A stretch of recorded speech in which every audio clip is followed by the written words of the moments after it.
오늘 은혜 받으신 하나님 말씀 봉독합니다.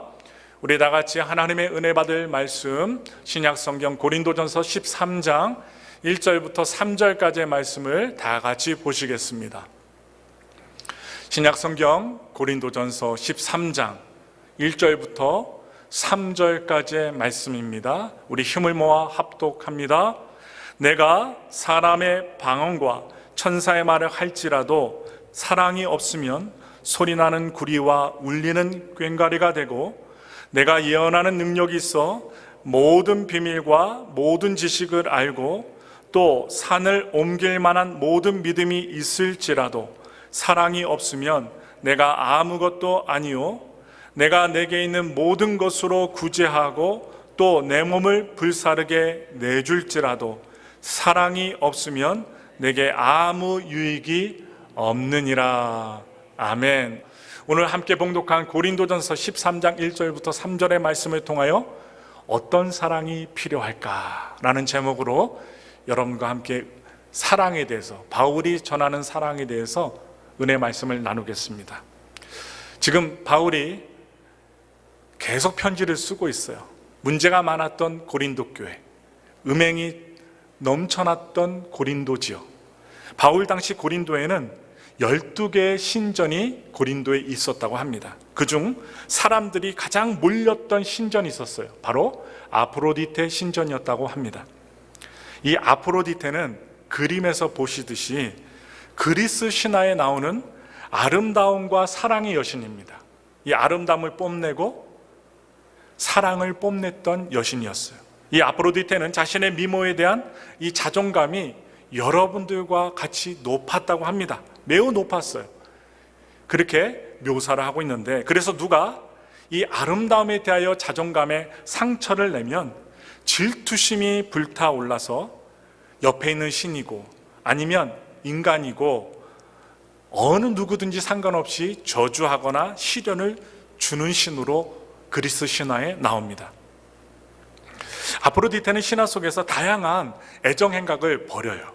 이 다양한 애정 행각을 벌이고 여러 사랑의 스캔들의 주인공이 됩니다. 이런 여신을 숭배했던 고린도 사람들의 삶이 어땠을까요? 여러분 생각해 보세요. 영향을 받았을까요? 받지 않았을까요? 매우 많은 영향을 받았습니다. 고린도는 성적인 문란으로 유명한 도시가 됩니다.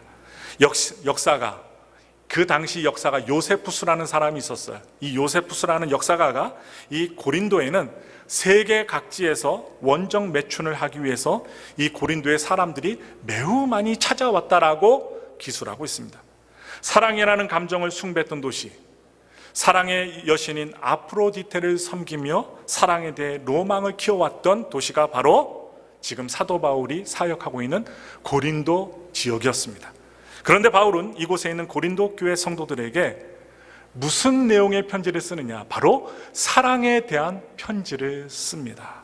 그것이 우리가 살펴볼 고린도전서 13장의 내용입니다. 바울은 왜 이 고린도라는 도시에 있는 교회 성도들에게 사랑에 대해서 가르쳐야만 했을까요? 그것이 바로 세상 사람들이 추구하는 사랑과 어떻게 달랐을까요? 바울의 편지를 통해 우리는 어떠한 사랑을 구해야 할지 살펴보시면서, 오늘 본문의 말씀을 살펴보시면서 저와 함께 사랑에 대하여 재정립하고 은혜를 나누기를 바랍니다. 이 바울이, 사도 바울이 말했던 사랑에 대해 살펴보기 전에 우리가 좀 알고 있어야 될 부분이 있어요. 무엇이냐? 사도 바울이 사역했던 그 당시 헬라 세계에 퍼져 있었던, 널리 전파되었던 사랑의 개념에 대해서 몇 가지 한번 설명해 드리고 하나님의 사랑에 대해서 말씀을 드릴게요. 먼저 우리가 알 수 있는 게 에로스입니다. 에로스. 이 에로스는 그리스 신화에서 사랑을 담당하는 신이에요. 바로 좀 전에 말씀드렸던 아프로디테라는 이 여신의 아들입니다. 이렇게 얘기하면 여러분 잘 몰라요. 그런데 다음 설명하면 여러분들 금방 아실 거예요. 그림도 한번 보여주세요. 로마 신화에 나오는 큐피트, 사랑의 화살을 들고 다니면서 남녀가 만날 때 화살을 딱 쏘면 마음에 그 사랑의 화살에 맞은 자들이 뭐가 꽂혀요? 사랑이 꽂힌다고 합니다. 많이 들어본 이름이죠. 큐피드. 그가 쏜 화살에 맞은 사람은 사랑에 빠진다라고 합니다. 많은 영화와 드라마에서 낭만적으로 그리고 있고, 그리고 사람들이 그 큐피드의 화살을 맞기를 원하는데 그 맞고 싶은 사랑을 전하는 신이 누구냐? 바로 에로스 신입니다. 마음에 꽂히면서 시작되는 사랑, 그것은 바로 아름다울 수도 있지만 잘못 꽂히면 잘못된 만남이 될 수도 있습니다. 그리스인들은 신화에서 나타나는 것처럼 예전부터, 과거부터 아름다움과 힘을 추구했습니다. 그들에게 아름다움과 힘의 결정체가 바로 무엇이었는가? 제가 좀 전에 말씀하셨던 에로스였습니다. 에로스. 그래서 고대 그리스도인들에게 사랑은요, 종교가 되어버리고 말았습니다. 신전을 짓고 아름다움의 여신인 이 아프로디테라는 여신을 숭배했던 것입니다. 신전까지 졌어요. 그리고 신녀들도 있습니다. 제사장들도 있습니다. 너도 나도 사랑의 화살을 맞은, 사랑이 충만한, 세상 사랑으로 충만한, 에로스로 충만한 이 고린도 교인들로 인해서 고린도는 에로스로 가득한 도시가 되고 맙니다. 그 영향이 무엇입니까? 음행이 나타났습니다. 생각하기도 싫은 근친상간이 일어났습니다. 제가 지지난번에 설교했던 동성애, 이 동성애로 유명한 도시가 되어버리고 만 것입니다. 하나님을 떠나서 세상 에로스가 주는 큐피드 화살로서 영향을 받게 되는 사랑이라는 감정이 절대화되었을 때 사랑은 오히려 추한 것으로 전락되고 만다는 것입니다. 우리가 사는 지금 21세기 현대 사회도 아름다움과 힘을 매우 추구합니다. 아름답고 힘 있는 사람, 그런 사람이 어떤 대상이 돼요? 사랑의 대상이 됩니다. 남자는 좀 키 크고 멋있으면 문 여인들의 사랑의 대상이 되고, 머리칼이 길고 미모가 뛰어나면 어떻게 됩니까? 많은 남자들의 사랑의 대상이 되고 관심을 받게 됩니다. 에로스적 사랑이 존귀하게 각광받는 사회가 될수록 사람들은 역설적으로 진정한 사랑에 매우 목말라 하게 됩니다. 그런 사회에서 못생기고 힘없는 것은 무엇이 될까요? 죄가 됩니다. 여러분 생각해 보세요. 부모님이 물려주신 외모인데 조금 다른 사람들과 다르다고, 못생겼다고, 또 힘이 없다고 죄가 되면 되겠습니까? 이 세상적인 사랑을 추구했던 사람들은 못생긴 사람, 힘없는 사람을 폄하했습니다. 우리도 마찬가지예요. TV에서 나오는 연예인들을 볼 때 무엇을 갖고 우리가 좋아합니까? 그가 하는 행동, 드라마에서의 주인공 역할 다 중요하지만 무엇을 봐요? 외모를 본다는 거예요. 외모의 기준이 될 때 대부분의 사람들은 어떻게 사느냐? 죄인으로 살게 됩니다. 그런 사람들은 사랑을 먹지 못해 사랑에 배고픈 그 대상이 된다는 거예요. 혹시 오늘 예배를 드리고 계시는 분들 중에도 이 사랑이 고픈 분들이 계실지도 몰라요. 잘 들어보세요. 또 다른 사랑의 유형이 있어요. 에로스 사랑 다음에 필레오의 사랑이 있습니다. 바로 친구 간의 사랑을 의미합니다. 에로스의 사랑이 욕망이라면 지금 제가 말씀드린 이 필레오의 사랑, 친구 간의 사랑은 기호라고 말할 수 있어요. 영어로 like, 기호라고 말합니다. 나 너 좋아해. 여러분 고백해 보셨죠? 여러분들이 좋아하는 사람, 결혼의 대상자가 생겼을 때 나 너 좋아, I like you 하면서 얘기해 보셨죠? 이게 바로 필레오의 사랑이에요. 좋아서 끌리는 것이 바로 필레오라는 말입니다. 그러나 이 필레오의 사랑에도 한계가 있어요. 무슨 한계가 있을까요? 자신이 좋아하는 것에 대한 파벌을 만들 수 있다는 말씀입니다. 당시 고린도 교회는 자신들이 좋아하는 기호에 따라서 파벌을 형성했어요. 그게 문제가 되었습니다. 그래서 한 교회가 파가 나뉘게 됐는데 한 파는 아볼로파, 한 파는 바울파, 한 파는 베드로파, 또 마지막 파로는 그리스도파, 이렇게 나뉘게 되었던 것입니다. 왜 나뉘게 되었습니까? 이 필레오의 영향을 받았기 때문입니다. 사실 어떤 사람에게 끌리고 좋아하는 것을 통제할 수는 없어요. 그러나 그것이 이 예수님을 믿는, 하나님을 믿는 공동체에 분열의 씨앗이 된다면 우리는 나 자신이 좋아하는 기호마저도 점검을 하고 뿌리쳐내야만 할 것입니다. 또 다른 사랑의 유형이 있어요. 이 필레오의 사랑 다음에 스토이게의 사랑이 있습니다. 스토이게, 부모의 사랑을 말합니다. 여러분 부모님의 사랑 받으셨죠? 부모님이 안 드시고 자녀를 위해서 헌신하고 먹여주고 입혀주고 또한 학교 보내주시고, 부모님의 사랑, 스토이게의 사랑이에요. 부모님의 사랑은 아주 숭고합니다. 여러분도 부모님이 돼보셨잖아요? 숭고해요. 그러나 이 사랑도 이기심이라는 영역에서 벗어나질 못합니다. 내 자식이기에 사랑한다는 의식이 그 뿌리 깊숙이 내면 가운데 있다는 거예요. 나를 사랑하는 차원에서 내 자식을 끔찍이 사랑한다는 말이에요. 내 핏줄이니까, 내 자녀니까 어쩜 나를 이렇게 많이 닮았니 하면서 어떻게 합니까? 사랑하는 거예요. 내 자식이 아닌 대상을 향해서는 아무 관심을 가지지 않습니다. 왜냐? 내 핏줄이 아니니까. 이 한계예요. 스토이게의 사랑. 이상 우리가 살펴본 세 가지 사랑은 모두 인간들의 본능적이고 감정적인 영역을 뛰어넘지 못한다는 데 있습니다. 특정한 사람을 사랑하기는 하지만 모든 인간을 보편적으로 사랑하지 못합니다. 에로스는 무슨 문제점이 있어요? 아까 말씀드렸죠? 못생기고 약한 사람 싫어합니다. 미모가 있고 키 크고 잘생긴 사람, 힘 있는 사람 좋아하는 그 사랑이 무슨 사랑이에요? 에로스의 사랑이에요. 필레오, 친구 간의 사랑은 무엇입니까? 내 스타일 아니야. 내 스타일이 아닌 사람을 결코 용납하지 못하는 한계점이 있습니다. 그렇다면 좀 전에 말씀드렸던 부모의 사랑, 스토이게의 사랑은 무슨 한계점이 있을까요? 내 피가 섞이지 않은 사람들을 바로 사랑하지 못한다는 한계가 있습니다. 그런데 제가 마지막으로 소개하는 사랑이 있어요. 짐작하시는 사랑입니다. 아가페 사랑입니다. 이 아가페 사랑이 아닌 인간의 사랑은 결국 편애와 불평등을 넘어설 수 없는 한계를 지니고 있다는 사실을 말씀을 드립니다. 그래서 바울은 고린도 교회 성도들에게 이 하나님의 사랑, 아들을 죽기까지 인간을 사랑하셨던 이 아가페 사랑을 가르쳐 주기를 원했습니다. 그것이 바로 아가페입니다. 우리 말씀 보겠습니다. 요한복음 3장 16절의 말씀입니다. 하나님이 세상을 이처럼 사랑하사 독생자를 주셨으니 이는 저를 믿는 자마다 멸망하지 않고 영생을 얻게 하려 하심이니라. 아멘. 우리가 어렸을 때 그냥 줄줄 외운 말씀입니다. 하나님의 사랑에 대해서 요한복음 3장 16절을 줄줄 외워요. 왜입니까? 하나님의 사랑이 고귀하기 때문입니다.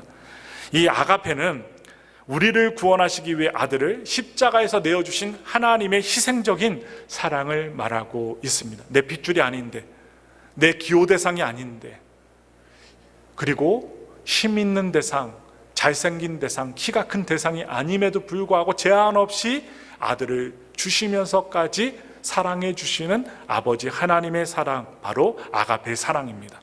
우리가 여전히 죄인일지라도 우리를 위해 내어주신 사랑이 아가페라는 말씀이에요. 그래서 하나님의 아가페 사랑은 오직 다른 이름 없습니다.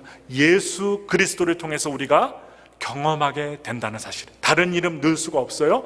오직 예수 그리스도를 통해서 우리가 경험하게 되는 사랑이에요. 고린도전서 13장은 바로 이 아가페 사랑을 자세하게 설명하고 있습니다. 우리 다 같이 오늘 좀 전에 봉독하였던 고린도전서 13장 1절부터 3절의 말씀을 천천히 봉독합니다.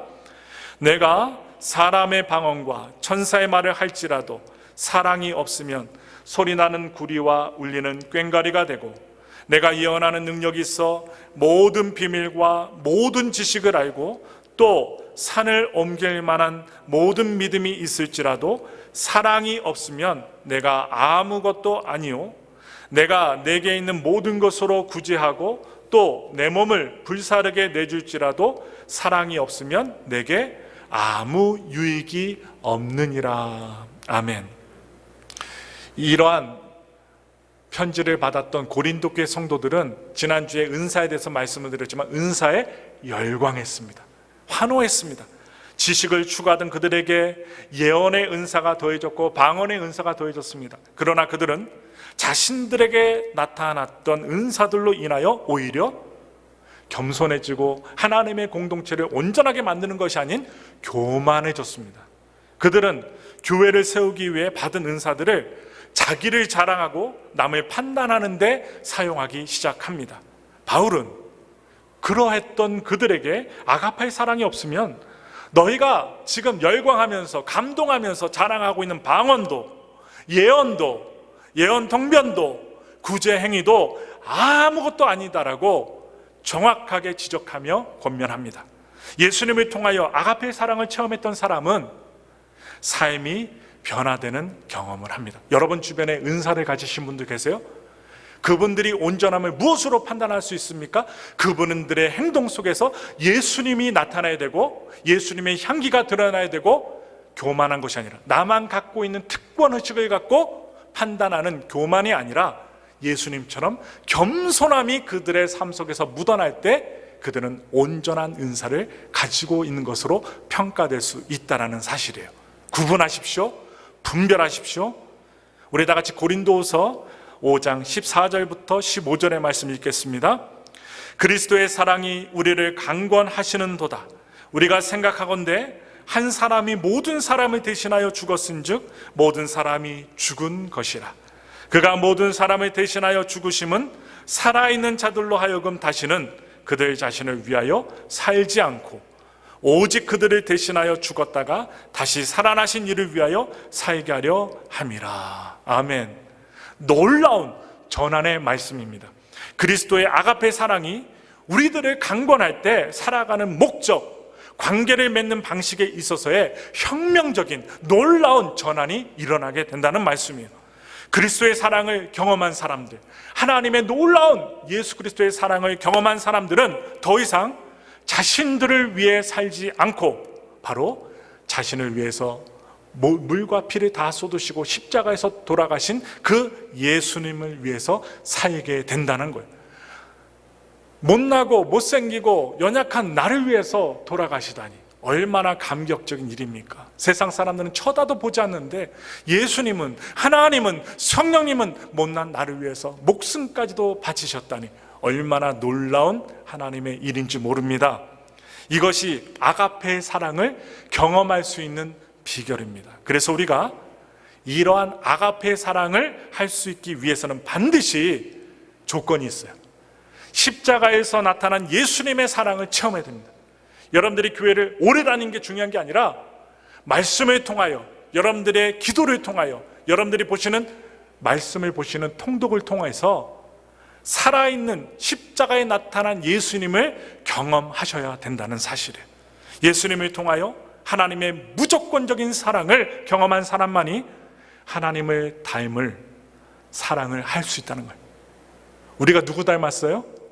아버지 엄마 닮았잖아요. 신기합니다. 말투, 표정, 나도 모르는 무의식 속에 부모님의 그 모습을 닮아가요. 어떤 분은 이야기하다가 눈썹이 막 올라갑니다. 그런데요, 그 부모님을 만나보면 똑같이 어머님이나 아버님이 눈썹이 올라가니까 그것을 어려서부터 보았던 그 자녀들은 자신도 모르게 그 부모님의 습관과 말투와 행위들을 따라 한다는 거예요. 이와 마찬가지로 우리는 예수님을 경험한 사람으로서 예수님의 향기를 드러내는 사람들이 되어야 한다는 거예요. 여러분들이 부자이건 가난한 사람이건 미스 코리아건 미스 유니버스건 탑에 올랐건 상관없습니다. 여러분들이 누구를 경험했느냐가 중요한 것입니다. 바울은 4절 이후부터 아가페 사랑이 무엇인지를 자세하게 설명합니다. 고린도전서 13장 4절의 말씀을 읽겠습니다. 사랑은 오래 참고, 사랑은 온유하며 시기하지 아니하며, 사랑은 자랑하지 아니하며 교만하지 아니하며. 아멘. 이 고린도 교회 성도들은 아가페 사랑을 하는데 실패합니다. 바울은 그러한 그들을 말씀을 통해, 편지를 통해 책망하고 있습니다. 우리 다 같이 고린도전서 3장 3절의 말씀을 다 같이 봉독합니다. 너희는 아직도 육신에 속한 자로다. 너희 가운데 시기와 분쟁이 있으니 어찌 육신에 속하여 사람을 따라 행함이 아니리요. 그들은 자신들의 지식을 자랑하며 자신들이 옳다고 생각하는 교만한 마음을 가지고 있었습니다. 누구를 자랑해야 돼요? 지금 설교를 들으셨으면 오직 예수님만 자랑하셔야 돼요. 내 자녀, 내 남편, 내 아내, 내 학벌, 내가 무엇을 가지고 있다, 이런 거 자랑할 것이 아니라 우리는 오직 예수님만 자랑하는 사람들이 되셔야 돼요. 아멘? 믿습니까? 그러므로 우리는 자기 유익을 구하는 것이 아니라 예수님이 원하시는 유익을 구하며 살아야 합니다. 우리 다 같이 고린도전서 13장 5절의 말씀 읽겠습니다. 무례히 행하지 아니하며 자기의 유익을 구하지 아니하며 성내지 아니하며 악한 것을 생각하지 아니하며. 모두가 자신의 유익과 자신에게 좋은 조건을 선택하는 세상에서 우리는 사랑이 없어서 상처를 받습니다. 우리 누구도 그러한 사랑에서 벗어날 수 없어요. 누가 사랑해주면 기분 좋은 거예요. 마음이 훈훈해지는 거예요. 부모가 따뜻한 말, 사랑이 담긴 말 해주면 여러분 마음이 따뜻해지고 눈물도 날 수 있어요. 오늘 교회 오셨는데 내가 몸이 그렇게 아파갖고 얼굴엔 내색하지 않지만 딱 왔는데 누군가가 그 아픈 얼굴을 보고 어디 아프지 않으셨어요? 힘내세요. 내가 당신을 위해서 기도할게요 하면 그 성도의 마음이 어떻게 변할까요? 그 관심과 사랑에 마음이 훈훈해지는, 모닥불처럼 훈훈해지는 거예요. 사랑은요 그만큼 사람을 변화시킵니다. 그러나 하나님의 사랑, 예수님의 사랑은 더더욱 사람을 변화시키고 공동체를 변화시키며 이 사회를 변화시킵니다. 이러한 상처가 많은 세상에서 우리는 나를 화나게 하는 사람들에게 화를 내는 것이 당연한 권리처럼 여겨지기도 합니다. 또한 다른 사람이 나에게 잘못했던 것을 잊어버리면 좋은데 하나하나 기억하며 그것을 보복하는 것이 똑똑한 것처럼 여겨지는 세상이기도 합니다. 그러나 바울은 예수님이 보여주신 아가페 사랑은 그렇지 않다라고 말하고 있어요. 아가페 사랑은 되돌려 받을 것을 기대하지 않고 주는 것입니다. 여러분 선물 주세요. 받을 것을 기대하고 주지 말고 그냥 받지 않아도 이 사람이 즐거워하겠다 하는 그런 선물을 선물하세요. 거절당한다 할지라도 주는 사랑이 위대합니다. 예수님이 그런 사랑을 하셨어요. 우리들에게 받을 것을 기대하고 주신 것이 아닙니다. 그는 세상에 있는 자기 사람들을 사랑하시되 끝까지 사랑하셨습니다. 하다가 중도 포기한 것이 아니라 끝까지 사랑하셨어요. 제자들에게 배신당하셨지만 예수님은 그들에게 화 한 번 내지 않으셨어요. 이런 문외한 놈들, 내가 너희들을 위하여 3년 반 동안 힘을 쓰고 시간 들여 너희들 가르쳤건만 나에게 이렇게 배신을 해? 내가 저주를 내리리라. 예수님 그런 말씀 안 하셨어요.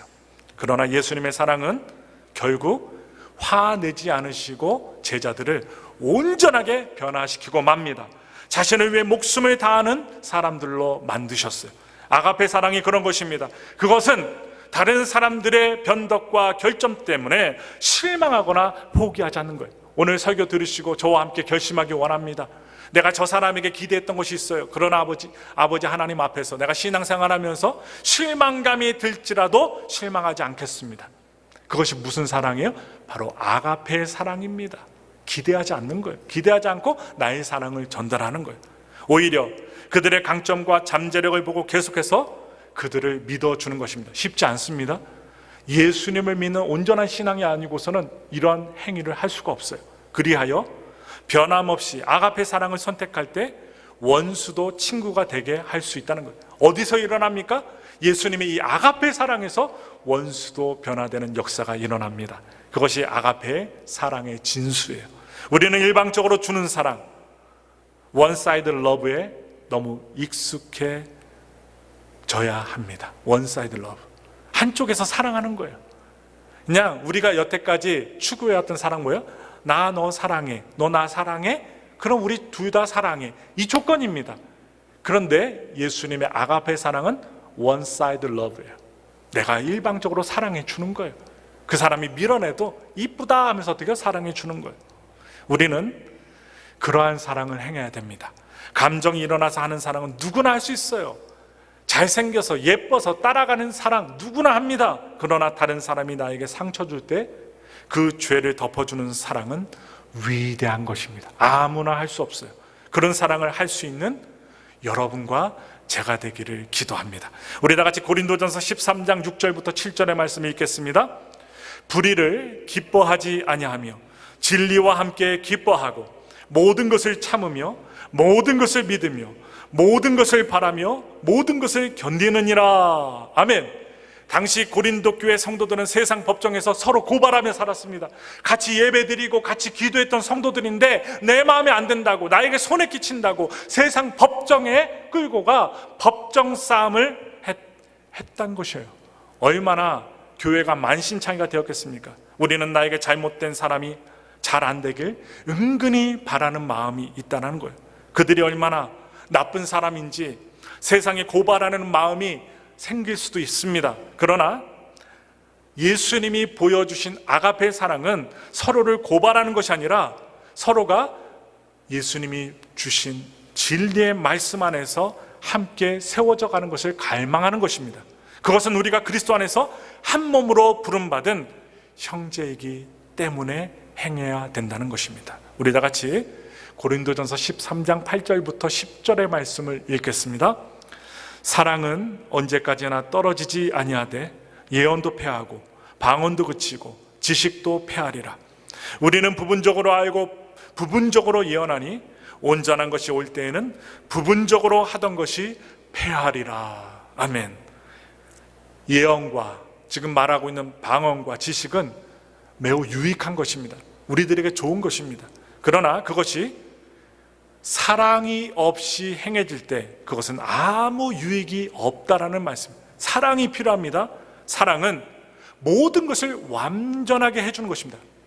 내가 예언을 하고 방언을 하고 하나님이 주시는 지혜와 세상의 지식이 많다고 하여도 그것이 나를 완전하게 해주지 않습니다. 생각해 보세요. 여러분들이 갖고 계신 재산이 여러분들을 완벽하게 만듭니까? 완전하게 만듭니까? 여러분들이 공부했던 그 지식이 우리를 완전하게 해주지 않습니다. 우리는 본질상 완벽한 존재가 아닙니다. 완벽하신 분은 누구일까요?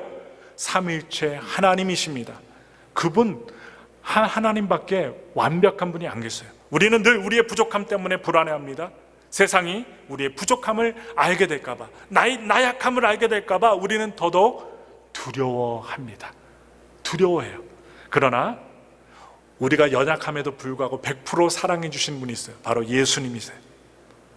100% 사랑해 주세요. 조건 없이 사랑해 주세요. 그러한 사랑을 받은 사람은 어떻게 될까요? 세상이 두렵지 않습니다. 어린아이들이 그래요. 여러분들 손주, 여러분들 자녀들 사랑을 듬뿍 줘보세요. 조건 없이 듬뿍 여러분들의 사랑을 준 자녀들은 세상에 나가서 자신만만합니다. 장애가 있어도 또한 좀 못생겼어도 사랑을 듬뿍 받은 아이들은 학교에 가서 세상에 나가서 그 사랑 듬뿍 받은 그 사랑으로 자신감 있게 세상을 살아간다는 거예요. 여러분 생각해 보세요. 어렸을 때 아버지 어머니가 여러분들을 쓰다듬어 주시면서 칭찬해 주시고 사랑해 주시고 뽀뽀해 주시고 안아 주실 때 여러분들 마음이 어떠셨어요? 이 마음 속에 희망이 가득합니다. 나가갖고 어떻게 해요? 달리기를 해도요, 여러분 운동회 때 계주 선수 한번 해보셨어요? 저도 해봤어요. 6학년 때 계주 선수를 하는데요, 100군 이겨라 1000군 이겨라 하는데 저는 누구 봐요? 부모님을 보면서 뛰는 거예요. 엄마 아빠가 나를 보겠지, 내가 이렇게 잘 다니는 모습을 부모님이 보겠지. 이 가슴에 그 사랑이 가득해서 어떻게 해요? 그 큰 소리들에도 불구하고 부모님의 그 사랑의 눈을 쳐다보고 열심히 계주를 띱니다. 여러분 한번 생각해 보세요. 과거를. 그런데 사랑받지 못하면 무슨 생각까지 해요? 죽고 싶다 합니다. 내가 왜 살아서 뭐해? 내가 이렇게 존중도 못 받고 사랑도 못 받는데 우울해합니다. 심지어 자살하려는 마음도 해요. 무엇에서? 사랑받지 못하는 마음에서 사람은 희망을 잃어버리고 맙니다. 사랑이 두려움을 이긴다는 것입니다. 아가페 사랑이 바로 그런 것입니다. 이 사랑이 우리에게 있을 때 우리는 비로소 완전한 존재가 된다는 거예요. 우리 다 같이 고린도전서 13장 11절의 말씀을 읽겠습니다. 내가 어렸을 때에는 말하는 것이 어린아이와 같고 깨닫는 것이 어린아이와 같고 생각하는 것이 어린아이와 같다가 장성한 사람이 되어서는 어린아이의 일을 버렸노라. 아멘. 아가페 사랑을 하지 못하고 있는 고린도 교회 성도들은 마치 어린아이와 같았습니다. 어린아이 같아요. 좀 나하고 편한 사람들, 나하고 맞는 사람들만 좋아했어요. 자기 중심적이고 매우 이기적이었습니다. 자기가 최고라는 거짓된 자만심으로 가득했다는 것입니다. 이 아가페 사랑을 할 수 있을 때 우리는 비로소 어린아이 수준을 넘어설 수 있게 됩니다. 다른 사람들을 배려하고 다른 사람을 돌볼 수 있는 장성한 인격이 될 수 있습니다. 이 사랑은 하루아침에 이루어지지 않습니다. 지금 설교 말씀 듣는다고 이루어지지 않아요. 연습이 필요합니다. 연습. 시간을 두고 이 공동체라는 상황 속에서 하나 둘씩 쌓여져 가는 것입니다. 생각해 보세요. 교회가 내가 사랑할 만한 사람들만 모인 곳이라면 우리는 아가페를, 그 사랑을 실행할 수 없습니다. 연습할 수 없어요. 그러나 감사하게도 이 교회는요, 어느 교회든지 내가 사랑하기 힘든 다양한 사람들이 모인 곳이 어디냐? 교회 공동체입니다. 그래서 교회는 아가페 사랑과 그리고 용서를 실습하기 위해, 실천하기 위한 최고의 학교가 된다는 거예요. 이것은 가정과 직장도 마찬가지입니다. 사랑하는 가족 역시 매일 사랑하기 힘들 때가 있습니다. 어느 때는 사랑하기 좋을 때도 있지만 어느 때는 사랑하기 힘들 때도 있어요. 맞죠? 같이 일하는 동료에게서 사랑의 이유를 찾지 못할 때도 있습니다. 그러나 우리 크리스천들은 아가페 사랑을 하라고 부름받은 자들이, 예수님의 행위를 행하라고 사명을 받은 자입니다. 그래서 우리는 사랑의 경계를 조금씩 넓혀 가셔야 돼요. 사랑하기 힘든 사람도 사랑해야 합니다. 어떤 분들은 그러시더라고요. 저 사람 꼴 보기 싫어서 교회 안 나옵니다 하는 분들이 있어요. 어린 아이의 수준의 신앙이라는 거예요. 그 신앙에서 넘어서야 한다는 것입니다. 평소 나의 관심과 주목을 끌지 못했던 사람들을 위해서도 아가페 사랑이 필요합니다. 그들이 내 마음에서 멀리 있을지 모르겠지만 그들은 하나님의 마음에서 가까이 있는 자들이기 때문입니다. 한 번 더 묻습니다. 예수님 믿는 우리에게는 어떤 사랑이 필요할까요? 결국 내 삶의 모든 관계에서 아가페 사랑이 필요합니다.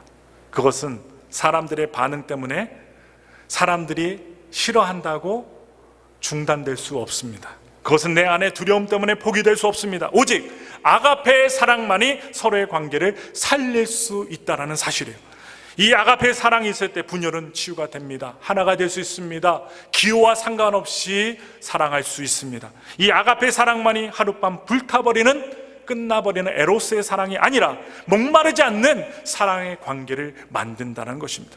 하나님의 사랑만이 참된 사랑을 낳는 것입니다. 이 사랑이 여러분들의 가정 속에서, 지금 우리 교회에서 나타나기 바랍니다. 이 아가페 사랑이 참된 사랑을 모르고 에로스적인 로망만 키우고 살아가는 이 험난한 어두운 세상에 전해지기만을 소망합니다. 이것이 하나님 아가페 사랑을 경험한 교회의, 저와 여러분들의 사명인 것입니다. 바라기는 우리를 100% 사랑해 주신 예수님처럼 끝까지 사랑을 선택하고 실천하고 또한 믿음을 보이는 예수 그리스도의 사람들이 되시기를, 아가페 사랑의 사람들이 되시기를 예수님의 이름으로 축원합니다.